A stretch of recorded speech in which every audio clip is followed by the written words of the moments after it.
'మన్మధుడు' movie flashback. Nagarjuna మరియు సోనాలి బ్రిందే, అచ్చు జంటగా నటించిన చిత్రం 'మన్మధుడు'.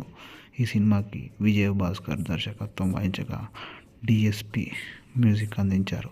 ఈ సినిమాని అన్నపూర్ణ స్టూడియో నిర్మాణ సంస్థ ఈ సినిమాని నిర్మించారు. ఈ సినిమా డిసెంబర్ 20, 2002లో ప్రేక్షకుల ముందుకు వచ్చి భారీ విజయాన్ని అందుకుంది.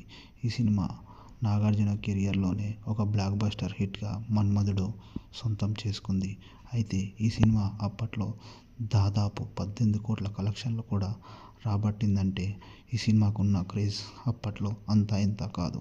ఇది కేవలం లవ్ స్టోరీగా మాత్రమే కాకుండా ప్యూర్ ఎమోషనల్గా కూడా ప్రేక్షకులను కట్టిపడేసింది. ఈ సినిమాకి మెయిన్ డీఎస్పీ అందించిన మ్యూజిక్ మరియు బ్యాక్గ్రౌండ్ మ్యూజిక్ ఈ సినిమాకి మెయిన్ ప్లస్ పాయింట్గా నిలిచాయి. ఈ సినిమాపై మీ అభిప్రాయాన్ని కామెంట్ రూపంలో తెలియజేయండి.